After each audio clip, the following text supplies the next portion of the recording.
ఓం శ్రీమాత్రే నమః. ఓం శ్రీ గురుభ్యో నమః. ఓం నమః శివాయ. శ్రీకాకుళం జిల్లా బాలక పవిత్రమైన నాగావళి నది తీరాన ఉన్న శ్రీ శ్రీ శ్రీ బాల త్రిపుర కాలభైరవ పీఠం దేవాలయం నందు తేదీ 26/2/2025 బుధవారం మహాశివరాత్రి సందర్భంగా ఉదయం నుండి నమక చమక పూర్విక అభిషేకం చేయడం జరుగుతుంది.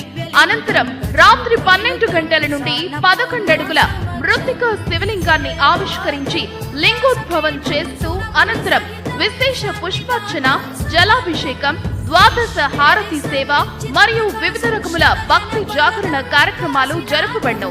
ఆ రోజు రాత్రి జిల్లా నలుమూలల నుండి వచ్చే భక్తులకు నృత్య ప్రదర్శనలు వంటి కార్యక్రమాలు ఏర్పాటు చేయడం జరుగుతుంది. జిల్లాలో ఎక్కడా లేని విధంగా ఈ పీఠం నందు మహాశివరాత్రి కార్యక్రమం అంగరంగ వైభవంగా జరుగుతుంది. భక్తులారా రండి, కదలి రండి, ఆ పరమేశ్వరుని ఆశీస్సులు, అమ్మవారి ఆశీస్సులు పొందండి. ఓం నమః శివాయ. హర హర మహాదేవ శంభో శంకర.